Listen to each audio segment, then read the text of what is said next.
Happy football season, everybody, and welcome into the Graham Lincoln Mac Lane podcast presented by Ingles, the official supermarket of Graham Lincoln Mac Lane. And Mac, today's podcast is brought to you by my car, which is where I was for this interview. I forgot about that. If you can't tell. And brought to you by Pat Narduzzi's vacation rental, maybe Rhode home. Island.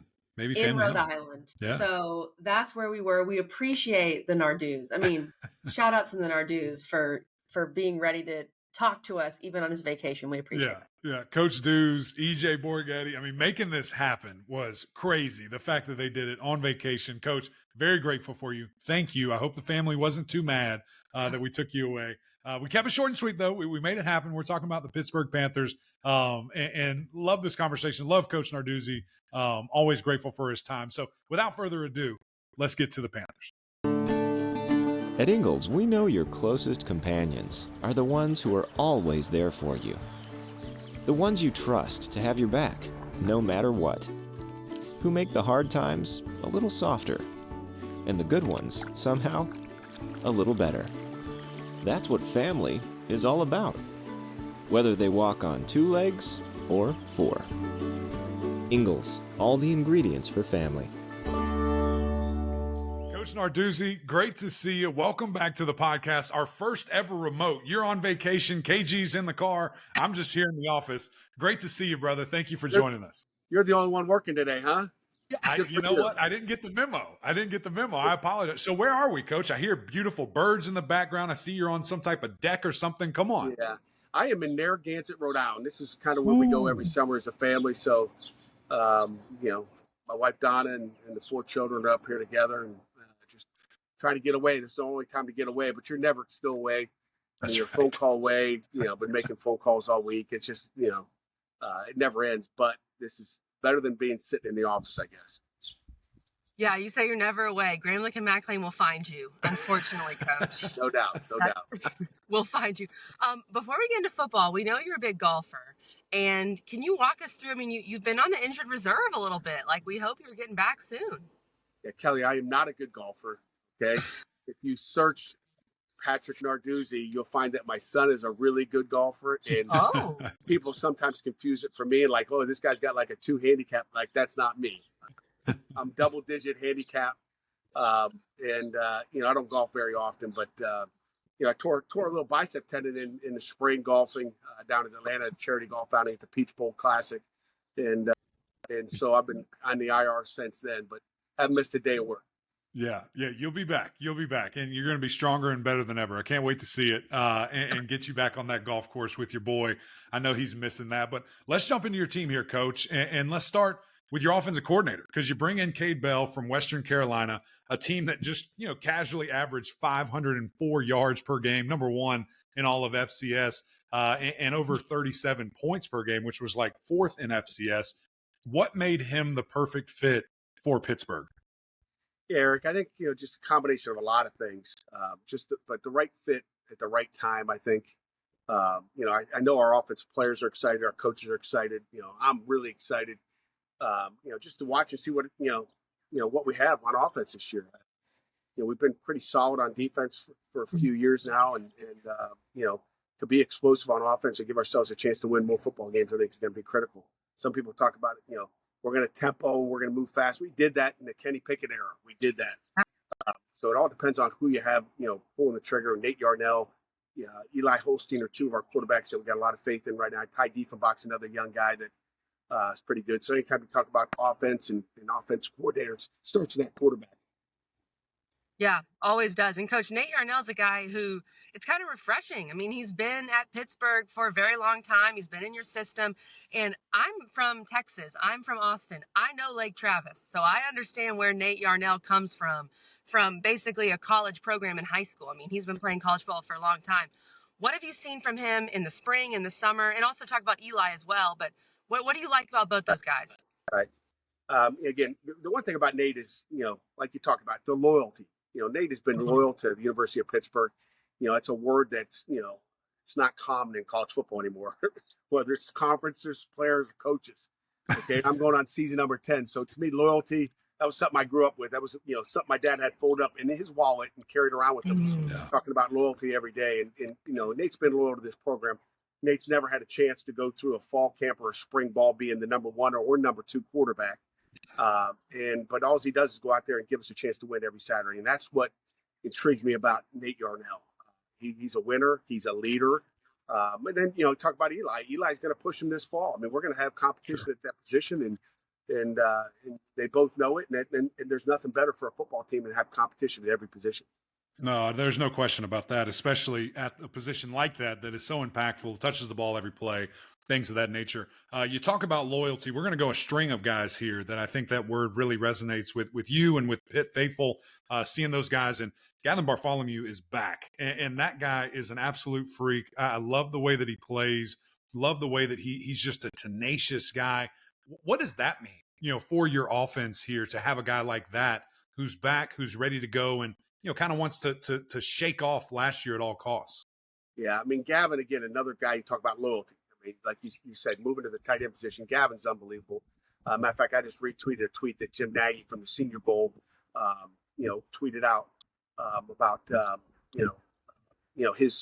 his ability as a tight end in this conference at Pitt and for the future in the NFL. But there probably couldn't be a better evaluator of talent than Jim Nagy. And he talks about how explosive that guy can be. We have not gotten to the ball enough. So it's, again, another one of those guys that's been loyal.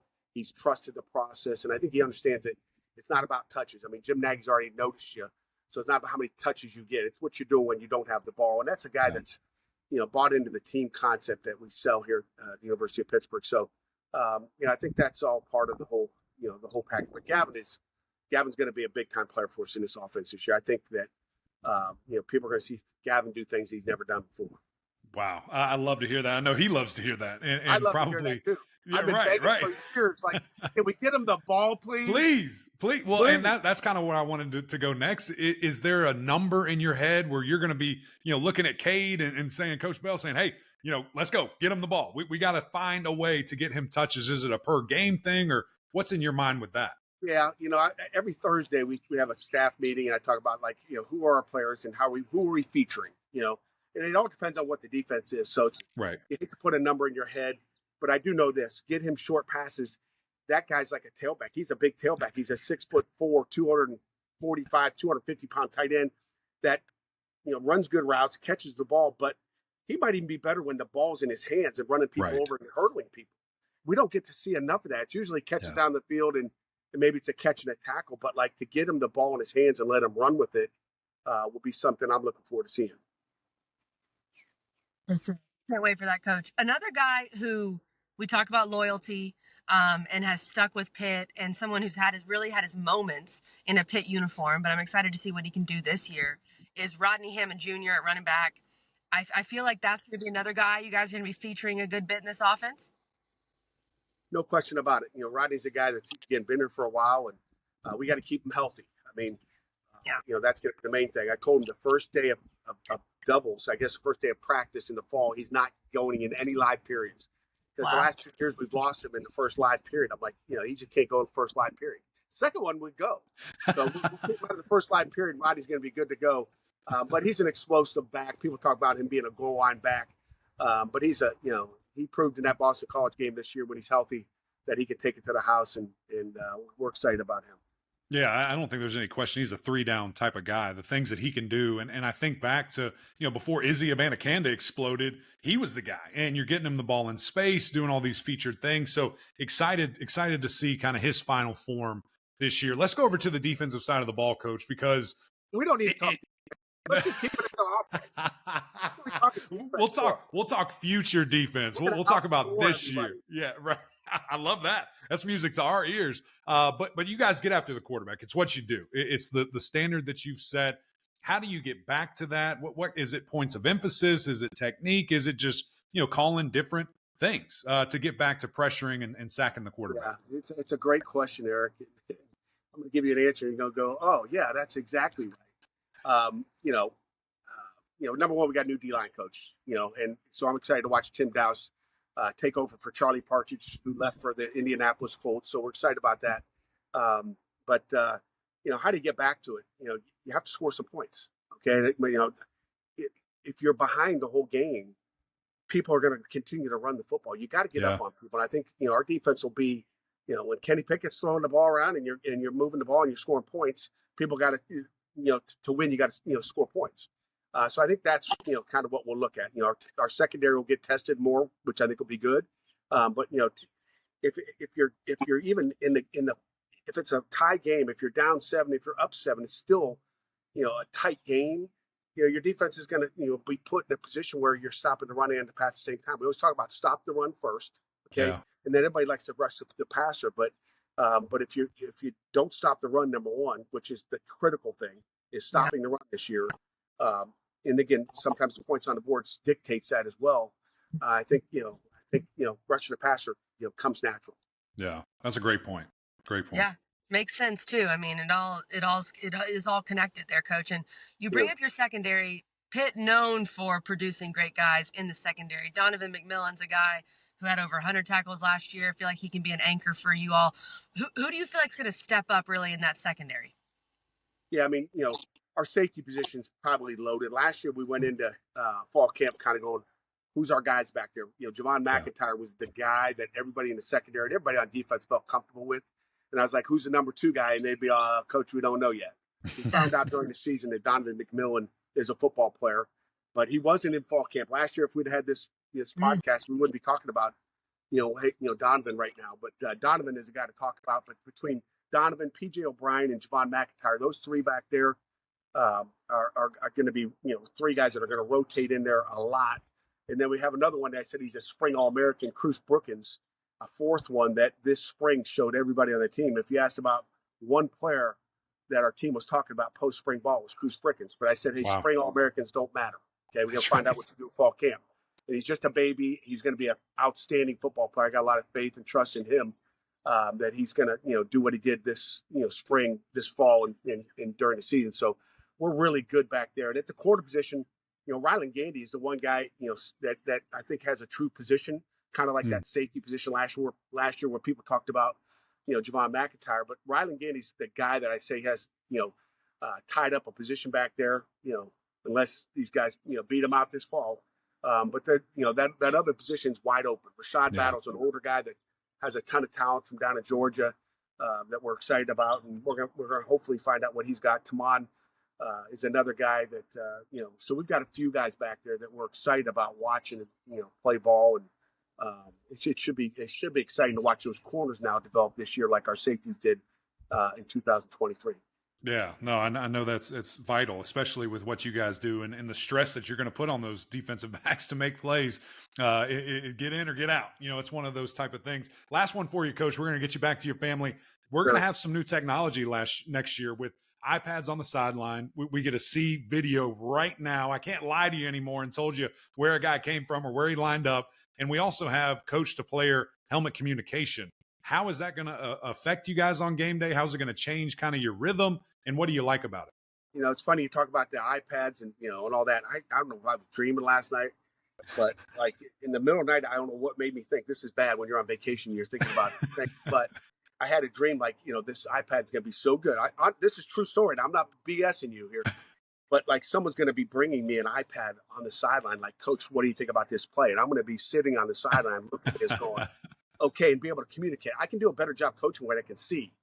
As an old defensive coordinator being up in the box, I love being up there because I could see if a run pop, what's the problem? Okay.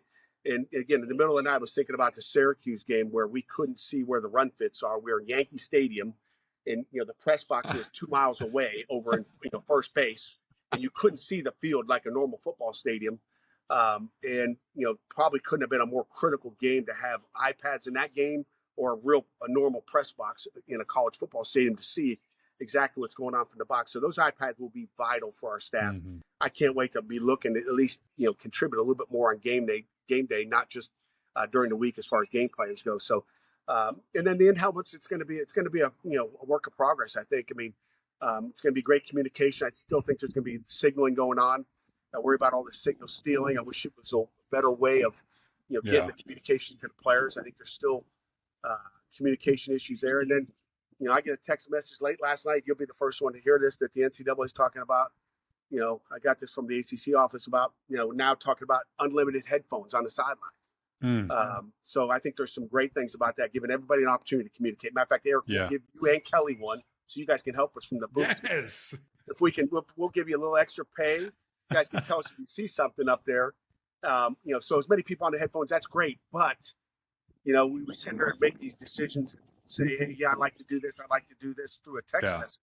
Yeah. But, to me, that's how we make mistakes in college football, making it through. How about communication? How about talking about these things? Mm-hmm. How about looking at what are going to be the ramifications if we make these decisions?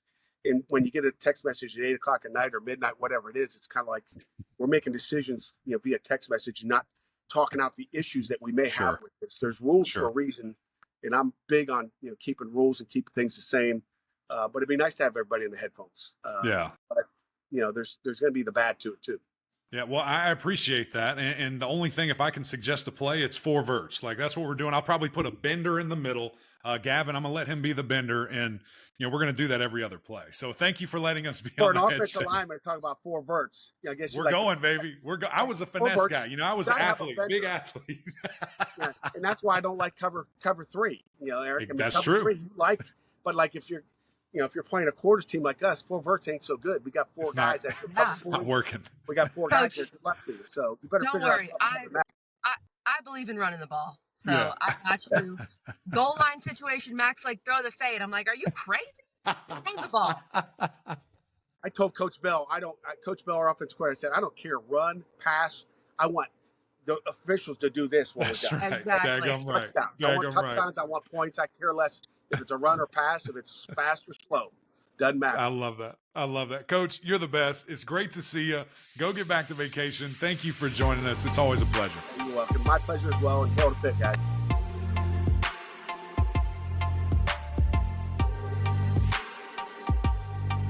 Thanks again to Coach Narduzzi for joining us. Mac, let's talk a little bit about Pitt. We know last year didn't have the year that they wanted. I think Coach Narduzzi would tell you that as well. They go 3-9, 2-6 in the league. Their wins come over Wofford, Boston College, and Louisville, which we know was a crazy game and why we play the games in college football. Mac, I know that their defense took a step back, and that's going to be a huge thing for them to be able to get back to some sort of defensive dominance, which is what Pitt's been known for under Narduzzi. But when I think back to this Pitt season and I think about how it was derailed early, specifically the West Virginia game, I just think about how they weren't getting anything from quarterback. And it wasn't just they weren't getting anything. There were so many turnovers. Narduzzi referenced that as well. And something I looked up about Nate Yarnell, who's been there forever. Last year, Nate Yarnell, he threw 62 passes. He played some, right? He had some experience, but he threw 1 pick.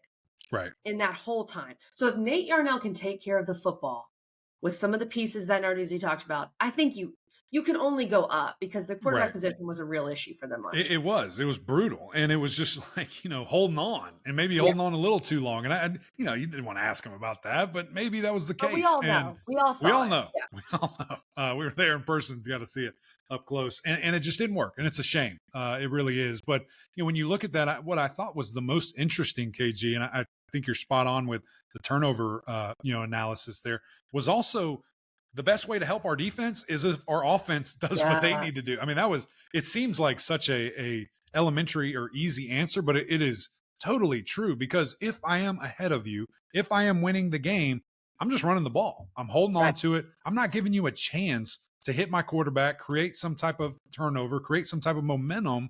And that's what Pittsburgh feasts off of. Turnovers and sacks. And if that's not working, or if they don't even have the opportunity for that, the team's going to suffer. And that's exactly what happened. So it will be fascinating to see this new offense coming in. I think it's going to be a lot of tempo. I hope it's a lot of points, a lot of yards. I reference the number one. Boys are flying over me right now. I got some jets pulling over. I don't know if you heard that. Whole house just shook. But when you bring that type of excitement, number one in yards, over 500 yards, over 37 points, number 4, I think it was. That's good. That's exciting. That's something that everybody can kind of get juiced up. When I think of Bartholomew, when I think of Mumfield, those guys that are there, Kenny Johnson, that are taking that next step and excited to be with Pitt. So obviously a lot centered around quarterback. but there's pieces there that I hope they can take that next step, because we love Pitt. Pitt is a great team, great people there, Yeah, and great people. we need it to get back. We need it to get back. Mac, let me ask you, because they're bringing in this new system, right? Coming from Western Carolina, it's Cade Bell, who, like those numbers you were referencing, was his offense at Western Carolina. Yeah, that's right. I don't know why I was thinking Western Carolina. But how long does it take? Because you've been in this a little bit, changing systems, but not this drastic, I guess, of a change of system. So how long does it take for these offensive guys to figure this out? Are we going to see maybe some growing pains early? Well, you certainly can. And I think the best way for me to compare it is going from high school to college, because that was my real big change. We kept, those guys that were on staff, elevated them. Yeah, it was still the Clemson offense. Yeah, but it would have been going from, Coach, blanking on his name, I feel terrible, who's the head coach of Florida, Billy Napier. That would have been going from Napier to Chad Morris. That was a drastic transformation and change. It's going to be close to that. I think a little bit similar in regards to things, but the key is you have things to pull from. And especially if you're a transfer, you've been around the concept, you understand it. And it's not like you're making the physical jump from high school to college, which is another additional thing that you're having to think about and not try to get your head knocked off. You're a little bit more comfortable there, but surely guys got to put in the work. I mean, whether that's with the coaches or on their own time with other players, it can be something that if you don't pay attention to, sure, they can struggle and do things. But I will say that added helmet communication for coordinator to quarterback is going to be a big thing. Little tips, reminders, things of that nature. Great question. That's a good point. That's probably helpful when you're changing systems to be able to have that kind of communication. Little reminders. Yeah, for sure. I find this Pitt schedule interesting because they're kind of playing the Big 12 early on. I saw that. With Cincinnati and West Virginia, which I like that they're playing those games, right? Those are teams around them. Obviously, West Virginia is a big rival. They draw Cal, but at home. They don't have to make the West Coast trip, so that's good. They do go to SMU. They finish with Clemson, at Louisville, at BC. I see some potential for wins here. Kent State, Youngstown, Cal at home, I think could be winnable. Syracuse at home, Virginia at home. This is a team that could push for a bowl if this offense can do something, right? I think a lot of it relies on that.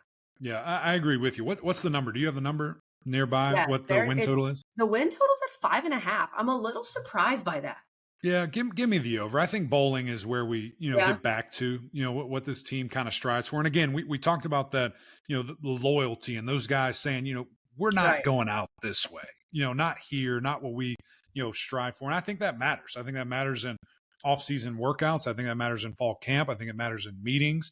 And it kind of sets the standard of throw that away, what you just saw, and let's get back to work. So I think they get back to bowling. Obviously, you're going to have to upset somebody somewhere to do that based on kind of our quick analysis here. But, I love Narduzzi. I believe in what he's doing, and I think he can make it happen. I'm going to take the over and say bowling, mainly because, and I'm not sure where this one is airing, but I do not think I've taken it over yet. So let's be more positive, Kelly. Right. But also, I truly believe if you can just get competent quarterback play. Yeah. It's a whole different It'll change everything. It'll change everything.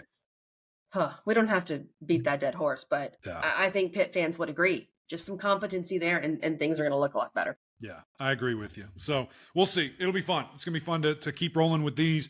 We've been flying through them. We're about halfway. This is about the halfway mark. We got plenty more coming. 17 teams, 17 interviews, 17 head coaches, 17 previews. So appreciate you guys joining this journey. Go to YouTube, subscribe, jump in the comments as always. Tell us what you think. If you're excited about your team coming out, you saw the schedule graphic. We can retweet that to kind of remind you who's coming where. That you'll see there. But of course, the OGs over on Apple Podcasts as well. Rate, review, subscribe. We'd greatly appreciate that. And until next time, we'll see you.